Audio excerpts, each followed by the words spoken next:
नमस्कार, कंज्यूमर अड्डा में आपका स्वागत है। आपके साथ मैं हूं विपिन भट्ट। तो यूपीएससी, जिसे आम भाषा में कहें कि आईएएस का रिजल्ट आ चुका है और देश में कई मेधावी बच्चों ने इसमें सफलता पाई है। बहुत सारे लोगों ने पहले अटेम्प्ट में, किसी ने दूसरे प्रयास में, किसी ने तीसरे प्रयास में, और सबकी अपनी अपनी कहानी है यहाँ पर। लेकिन निश्चित तौर पे जो भी लोग सफल हुए हैं उनका भविष्य बहुत उज्जवल है और वो कई लोगों के प्रेरणा स्रोत भी बन गए हैं। हर साल ये होता है कि जो लोग टॉप करते हैं, जो बेहतरीन रैंक्स, तो उनकी कहानियाँ बहुत सारे लोगों को इंस्पायर करती है। बहुत सारे जो नए लोग हैं वो प्रेरणा लेते हैं और ये साल दर साल सिलसिला जारी रहता है। तो ऐसा ही एक सिलसिला यहाँ भी होगा आज कि हम इन टॉपर्स से बातचीत करेंगे और उनसे पूछेंगे कि उनकी सफलता के राज क्या है और किस तरीके से उन्होंने अपना ये सफ़र तय किया और देश की सबसे प्रतिष्ठित यूपीएससी एग्ज़ाम, आईएएस के एग्ज़ाम को क्लियर किया। तो चलिए बातचीत शुरू करेंगे। हम आपको बताएंगे हमारे साथ कौन कौन से टॉपर्स हैं आज। लेकिन उससे पहले इस साल की परीक्षा का लेखा जोखा देख लेते हैं, क्या हुआ इस साल यूपीएससी की परीक्षा में। तो देखिए, कुल मिला के करीब 11 लाख से ज़्यादा अभ्यर्थी यानी कैंडिडेट्स थे इसमें, जिन्होंने फॉर्म भरा। इनफैक्ट शामिल हुए करीब 5.25 लाख लोग और पास हुए 13,090 लोग। देखिए कहाँ से कहाँ आंकड़ा पहुँच गया। ठीक है, इसके आगे फिर आगे बढ़ते हुए जो अभ्यर्थी पास हुए ने 13,090, उनमें से जिन्होंने मेंस को क्लियर किया वो थे 2,529, यानी वहाँ से रह गए सिर्फ 1/6 या 1/7। उसके बाद आती है इंटरव्यू की बारी, जो कि 2,529 लोगों के साथ किया गया और इसमें से पास होके निकले 933 लोग, यानी 11 लाख से ज़्यादा से वो आंकड़ा शुरू होके रुकता है 933। इसीलिए इस परीक्षा को इतना कठिन माना जाता है। जो इस साल के टॉपर्स रहे उनमें है इशिता किशोर, जिन्होंने पहले नंबर की रैंक लगाई। गरिमा लोहिया दूसरे स्थान पर रही। उमा हरित एन ये तीसरे स्थान पर रही। जो 3 प्रथम है वो महिलाएं हैं। और आज हमारे साथ कार्यक्रम में जो शामिल हो रहे हैं यूपीएससी के topper, Swati Sharma all India rank 15, Avinash Kumar साहब ऑल इंडिया रैंक 17 और मनन अग्रवाल ऑल इंडिया रैंक 46। तो इन सभी को बहुत बहुत बधाइयाँ। और जैसा आपने कहा कि हमारे साथ कार्यक्रम में ये तीनों लोग शामिल हैं। इसके अलावा हमारे साथ श्रीराम आईएएस के फाउंडर श्रीराम श्रीरंगम भी है। तो आप सभी लोगों का बहुत बहुत स्वागत है और बहुत बहुत बधाइयाँ आपको इस सफलता के लिए भी। तो मनन हमारे साथ जुड़ गए हैं। इनफैक्ट अब हमारे साथ अविनाश भी नज़र आ रहे हैं और श्रीराम सर भी नज़र आ रहे हैं। तो अविनाश, सबसे पहले बहुत बधाई और एक ही 2 लाइन में बताइए कि कैसे प्राप्त की ये सफलता, क्या मूल मंत्र रहा।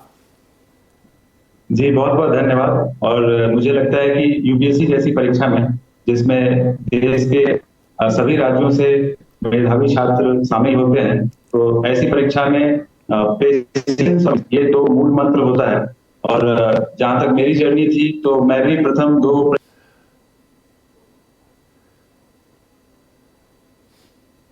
फाइनली 3rd अटेम्प्ट में।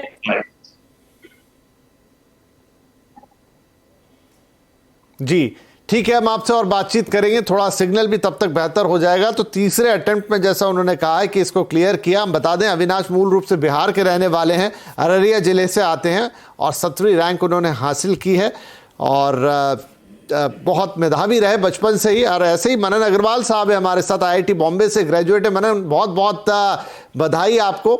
तो आपके लिए भी सफ़र कुछ वैसा ही रहा जैसा अविनाश का था। सबसे पहले तो बहुत बहुत धन्यवाद आपका इस मंच पे मुझे मौका देने का। जी मेरा भी सफर लगभग कुछ वैसा ही है। मेरा भी ये 3rd अटेम्प्ट था और इसके पहले 1st अटेम्प्ट में मैंने इंटरव्यू में अपीयर हुआ था, पर उसके आगे सिलेक्शन नहीं हुआ।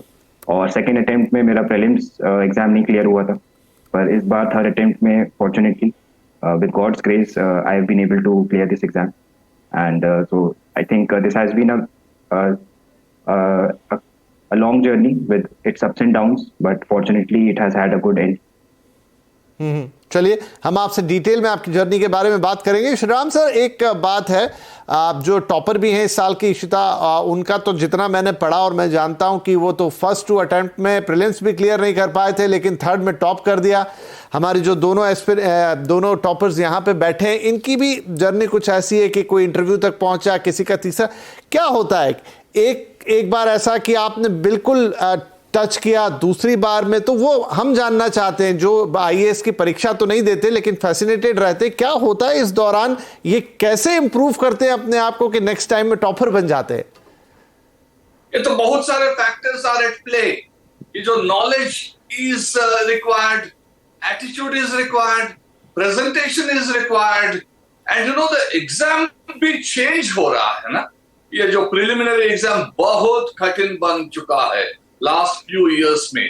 बहुत सारे ब्रिलियंट स्टूडेंट्स को ये प्रिलिमिनरी एग्जाम में बहुत तकलीफ हो रहा है। मेंस में प्रेजेंटेशन स्किल्स भी ट्यून अप करना चाहिए, वो भी टाइम ले रहा है।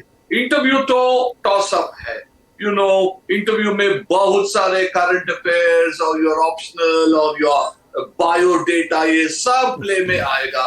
सो ये it's not for nothing, this exam is set to be the toughest in Asia. So all these factors, prelim में 2 बार नहीं हुआ, मेन में हुआ, इंटरव्यू में हुआ, टॉप हो गया। 3 बार नहीं हुआ, टॉप 10 में आ गया। whenever you make it to the through the preliminary, ये तो यू नो बहुत सारे जगलरी हो रहा है यहाँ। सो हर एक आदमी को थोड़ा लक भी चाहिए to make it to the top. Okay, तो अविनाश बताइए, क्या सब्जेक्ट थे आपके, क्या रीजन रहे उनको चूज करने के लिए? जैसा श्रीराम जी ने कहा कि प्रीलिम्स में आसान लगी, कि मेंस आसान लगी, कि इंटरव्यू लगा कि बेहतर है, या लगा कि कुछ भी आसान नहीं है, बहुत कठिन है? जी, मेरे लिए तो सबसे कठिन प्रीलिम्स था ही, क्योंकि मैं 2 बार प्रीलिम्स नहीं निकाल पाया और तीसरी बार मैं पॉसिबल नहीं लगा।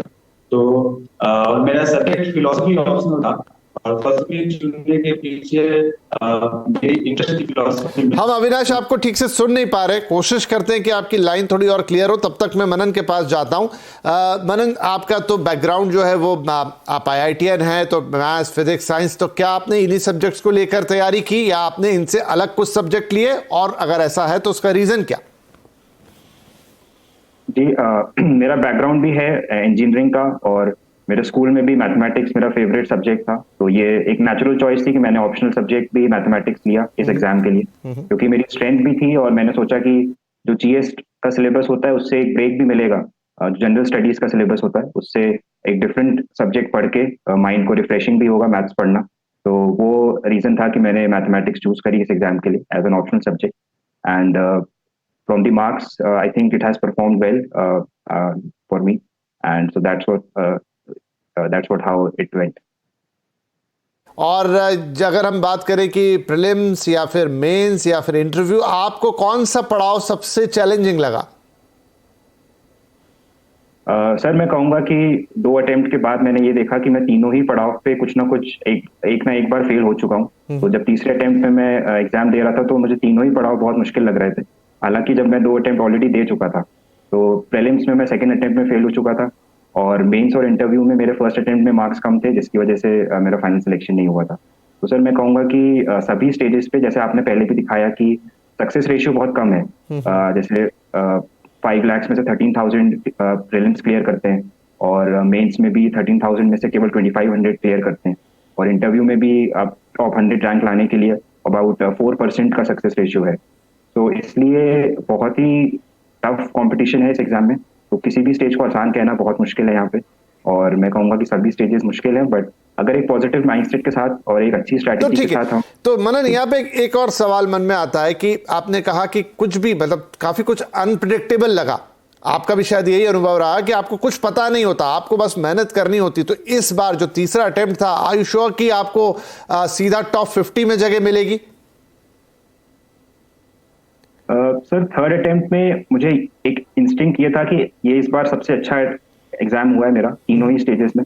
प्रीलिम्स में अपियर होने के बाद भी मुझे था कि अच्छा अटेम्प्ट है, तो फिर उसके बाद मार्क्स या आंसर्स मैच करने के बाद भी वही चीज सामने आई। सर, मेंस में भी एक अंदर से फीलिंग आ जाती है कि हाँ, पिछली बार से तो अच्छा हुआ है, और वही चीज इंटरव्यू में भी थी। तो अंदर से एक इंस्टिंक्ट तो आ जाता है कि हाँ, अच्छा हुआ है, मे बी लिस्ट में नाम भी आ सकता है, लेकिन सर कहाँ पे आएगा, टॉप 50, टॉप 100, ये कह पाना बहुत ही मुश्किल है। और इसलिए जब रिजल्ट भी आया तो मैंने तो बहुत बार चेक किया, रोल नंबर मैच किया कि ये मेरा ही नाम है कि नहीं। तो इसलिए अनप्रेडिक्टेबिलिटी तो रहती है। नहीं, आप ही का नाम है, आप यहाँ भी हैं और आगे भी आपके लिए बहुत सारा शुभकामनाएं हैं हमारी। श्रीराम सर, क्या क्या मैटर करता है, इंटेलिजेंस या फिर आपका वे ऑफ प्रिपरेशन? मतलब स्ट्रेटेजी ज्यादा इंपॉर्टेंट है या इंटेलिजेंस, या फिर इनका भी एक रेशियो है? नहीं, आपको इंटेलिजेंस भी चाहिए, स्ट्रेटेजी भी चाहिए, और फिर मेहनत तो है ही।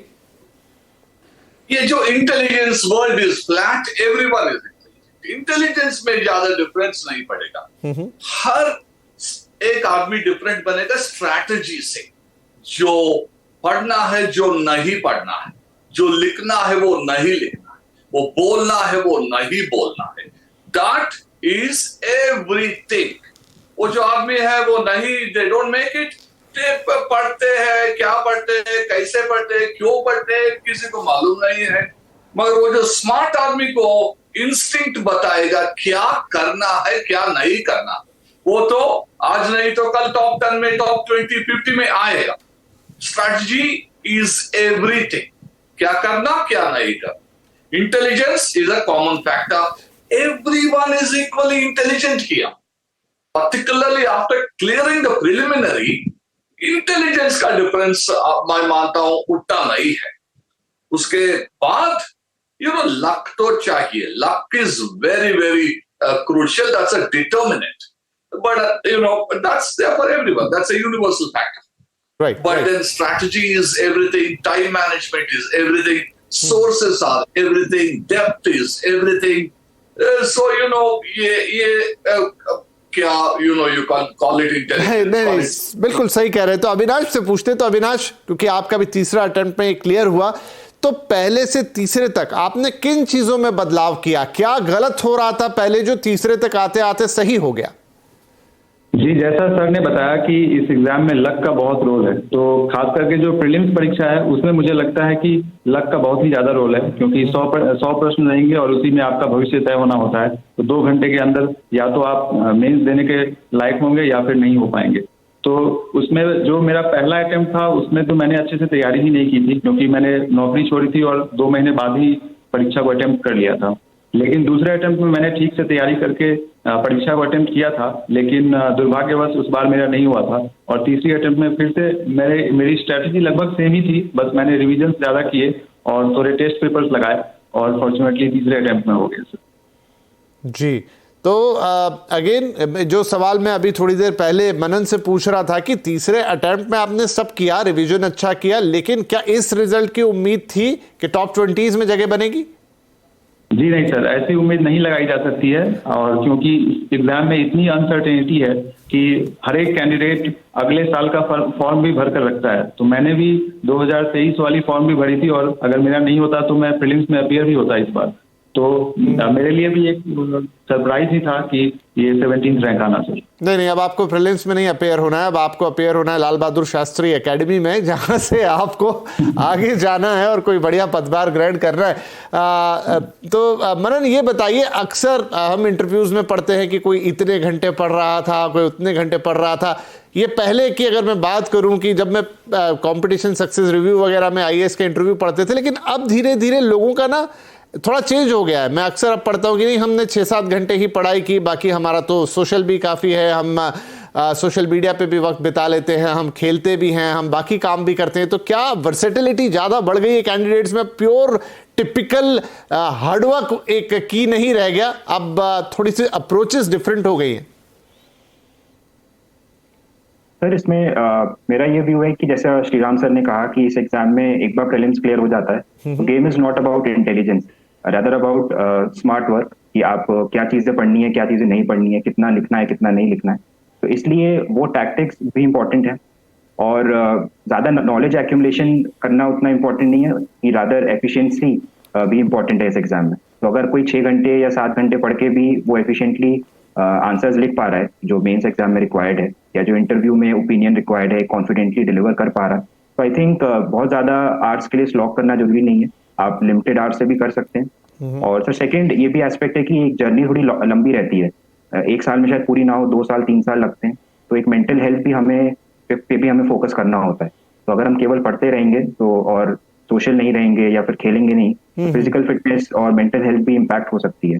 तो इसलिए सर मेरी भी यही स्ट्रैटेजी थी कि मैं अपने फैमिली से इंटरेक्ट करता रहूं, जॉगिंग करता रहूं, भैया के साथ क्रिकेट खेलता रहूं, जिससे कि थोड़ा माइंड फ्रेश रहे और मैं इस प्रिपरेशन को एज अ बर्डन ना लूँ, बट एज अ पैशन या एक इंटरेस्ट की तरह लूँ, ताकि I can sustain for as long as required sir. ठीक है, अच्छा एक छोटा सा सवाल और कि श्रीराम सर ने 2 बार जिक्र किया कि लक एक बहुत बड़ा फैक्टर है, क्या आपने भी इसको महसूस किया? सर बिल्कुल, इसको नहीं डिनाई किया जा सकता कि लक हर एक सक्सेसफुल एस्पिरेंट के पीछे एक लक का फैक्टर जरूर रहता है। पर मेरा सर ये हमेशा माइंडसेट था कि जो हमारे कंट्रोल में है, कंट्रोल दी कंट्रोलेबल्स, जितनी भी हम अपना एफर्ट जो दे सकते हैं उसको हम जरूर दें, और उस एफर्ट के वजह से जो अनकंट्रोलेबल चीजें हैं वो भी हमारे फेवर में निकल के आएंगी। तो इसलिए एग्जाम के पहले हर एस्पिरेंट को यही सोचना चाहिए कि जो जितना भी हम हार्डवर्क कर सकते हैं, जो भी हम स्ट्रैटेजी अडॉप्ट कर सकते हैं, वो हम अपनी मैक्सिमम करें, और उसके बाद जो अनकंट्रोलेबल चीजें जैसे लक हैं वो अपने आप ही हमारे फेवर में आएंगी and we will get the desired result. चलिए ठीक है, तो यहाँ पर एक छोटा सा ब्रेक ले लेते हैं। ब्रेक के बाद अपने टॉपर से पूछेंगे कि आगे के उनके प्लान्स क्या हैं। टॉप तो कर लिया उन्होंने, लेकिन आगे भी उन्होंने ज़रूर कुछ सोच के रखा होगा कि कैसे आगे बढ़ेंगे इस सिविल सर्विस करियर में। और श्रीराम सर से पूछेंगे कि जो नए एस्पिरेंट्स हैं उनको किस तरीके से तैयारी करनी चाहिए, सब्जेक्ट चूज़ करने से लेकर, पढ़ाई करने से लेकर, क्या स्ट्रैटेजी बनानी चाहिए और किस तरीके से सक्सेस पाई जा सकती है। अगर आप एक बार नहीं भी पाए तो निराश होने की ज़रूरत नहीं है, आगे सफलता मिलेगी, जो आज के हमारे कैंडिडेट्स के रिजल्ट बता भी रहे। छोटा ब्रेक, बातचीत जारी रहेगी। Welcome back. आज हम बात कर रहे हैं आईएएस टॉपर्स की और उनसे ले रहे टिप्स, और हमारे साथ कुछ आईएएस टॉपर्स मौजूद है शो पर, और साथ ही श्रीराम श्रीरंगम जो कि एक एकेडमी, कोचिंग एकेडमी चलाते हैं आईएएस के लिए। तो श्रीराम साहब, जैसा मैंने कहा कि मोस्टली बहुत सारे एस्पिरेंट्स को लगता है कि कौन सा सब्जेक्ट ले, क्या उन्होंने जो अपने स्पेशलाइजेशन के सब्जेक्ट है वो ले, या फिर वो अलग से ऐसे सब्जेक्ट ले जो बहुत बड़े ही पॉपुलर हैं आईएएस लोग एस्पिरेंट्स के बीच में। पब्लिक एडमिनिस्ट्रेशन हो गया, एंथ्रोपोलॉजी हो गई, सोशियोलॉजी हो गई, क्या क्राइटेरिया होना चाहिए सिलेक्शन का? ये ऑप्शनल इज अ डिसाइडर। ये ऑप्शनल वो जो चेंज किया है वो स्कोरिंग ऑप्शंस के लिए, वो सभी आदमी आज टॉप 50, टॉप 100 में बैठे हैं। वो जो एंथ्रोपोलॉजी, पॉलिटिकल साइंस, वो सब कुछ, whether you like it or not, they are giving you spectacular result. आप ये वेरी वेरी इंपॉर्टेंट क्वेश्चन आप पूछा है, ऑप्शनल का कितना इन्फ्लुएंस होगा, इट मेक्स और ब्रेक्स ऑप्शनल।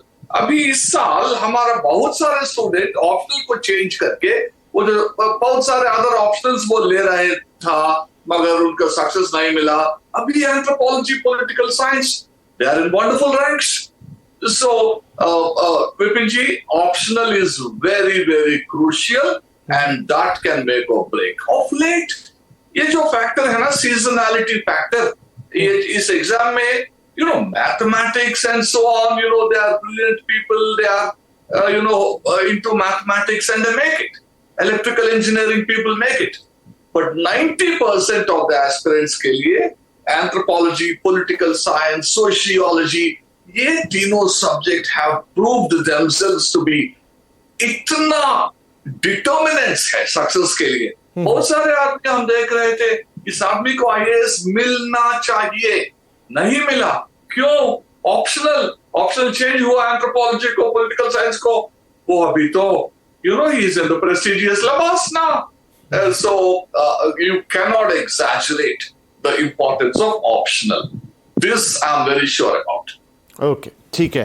तो अविनाश एंड मनन, क्विकली आपसे एक दो सवाल, और वो ये कि पहले तो ये अविनाश आपके पास कि आप जो एस्पिरेंट्स हैं उनको क्या कहना चाहेंगे अपने एक्सपीरियंस से कि ऐसे कीजिए तैयारी और ये गलती मत कीजिए। जी, मैं यही बोलूंगा कि सबसे पहले फंडामेंटल्स पे फोकस कीजिए और शॉर्टकट के चक्कर में मत पड़िए, क्योंकि शॉर्टकट के वजह से हो सकता है कि आपके नंबर ऑफ अटेम्प्ट्स बढ़ जाएं। तो आप फंडामेंटल्स पे फोकस कीजिए, थोड़ा वक्त भी लगता है तो लगाइए, लेकिन सबसे पहले सिलेबस पे होल्ड लाइए और फिर अच्छे से परीक्षा दीजिए। और अगर शुरुआती अटेम्प्ट्स में आपका ना भी हो सिलेक्शन तो हिम्मत मत हारिए और बार बार प्रयास कीजिए। अगर आपने सही मेहनत की है तो मेरा विश्वास है कि सफलता किसी न किसी दिन मिलती ही है। तो मनन, थोड़ा सा घुमा के सवाल पूछ लेता हूं। जैसे आपने कहा कि आपने तो अपना ही सब्जेक्ट लिया मैथमेटिक्स, लेकिन इतना आसान नहीं, तो क्या ऐसे सब्जेक्ट उन्हीं लोगों को लेने चाहिए जिन्हें बहुत कॉन्फिडेंस है, भले ही उनका बैकग्राउंड इंजीनियरिंग का ही हो कि वो बहुत अच्छा कर लेंगे? अदरवाइज द वे जो श्रीराम सर ने बोला कि बड़ा महत्वपूर्ण होता है कि आप ऑप्शनल कैसे लें, कैसे चुनें।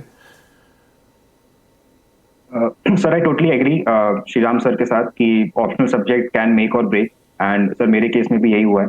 सो आई थिंक सबसे पहले एस्पिरेंट को अपना इंटरेस्ट देखना चाहिए कि किस सब्जेक्ट को वो इंटरेस्टिंग समझ सकते हैं, क्योंकि ऑलमोस्ट 50% इस एग्जाम की प्रिपरेशन में वो इस ऑप्शनल सब्जेक्ट के साथ ही अपना समय बिताएंगे। और इस एग्जाम जो ऑप्शनल सब्जेक्ट वो सोच रहे हैं चूज करने का, उसका क्वेश्चन पेपर और सिलेबस भी यूपीएससी का देखें कि किस तरह के क्वेश्चन यूपीएससी पूछ रहे हैं और क्या वो उनको इंटरेस्टिंग लगते हैं, क्या उसका जो स्टडी मटेरियल है वो इजीली अवेलेबल है कि नहीं। इन सब फैक्टर्स के बेसिस पे ही ऑप्शनल सब्जेक्ट चूज करना चाहिए, बी इट मैथमेटिक्स और any other humanity subject. But firstly अगर आपका इंटरेस्ट है, अगर रिसोर्सेज अवेलेबल हैं और आप सिलेबस और प्रीवियस ईयर क्वेश्चन समझ पा रहे हैं, आई थिंक अगर ये चीजें टिक मार्क्स हैं, देन आई थिंक सभी ऑप्शनल आपके लिए अच्छा परफॉर्म कर सकते हैं।